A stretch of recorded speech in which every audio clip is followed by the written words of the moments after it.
Trubor nakaslem jong unongsan Hima. Presiden ke US Donald Trump ula Byrngem ya ke Iran berada kample ke Strait of Hormuz ke US kan penjat iki jaka penmi umpnyang ni ke jaka shna nuklear bat ki jaka san umpnyang jong ke Iran.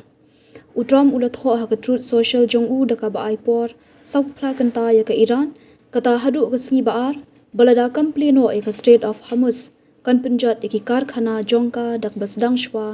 nak ba hedu haba juba phalor kan ke jingtho Trump Kishipai ke Iran kila Byrngem ban penjat yaki kor kam bat kijingtei ke US ki badan hagiri Gulf. Kani kijing Byrngem Trump ya ke Iran kala long tang hadian khandiat sngi ba ula ong ban penduna no kijing hiarthma ya ke Iran. Ka Iran kala khang no ke Strait of Hormuz ke badai ke jaka bakongsan haga khayi pateng umpnyang bat gas ke bagiri ke perthei ki juya lingba. Ka Iran kala khang khamtam yakiri ki badan ketilang bat ke US bat ke Israel ban hiarthma yaka nadu baka US bat ka Israel kila hiarthma yaka Iran haka arpu pradrik urumphang ka jingkhang yaka te ka benta kalawan ra jing e yakiri ka perthei bat kalawan ra ka jing kiudor ka umpnyang haka leng ka perthei lada ka thma kandangi beteng haka te ka than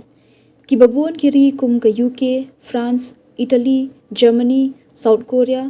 Australia bat UAE bat ka Bahrain kila pendram yaka jingkhang ka Iran yaka Strait of Hormuz Ulampang ke Parlimen jong ke Iran Muhammad Bagher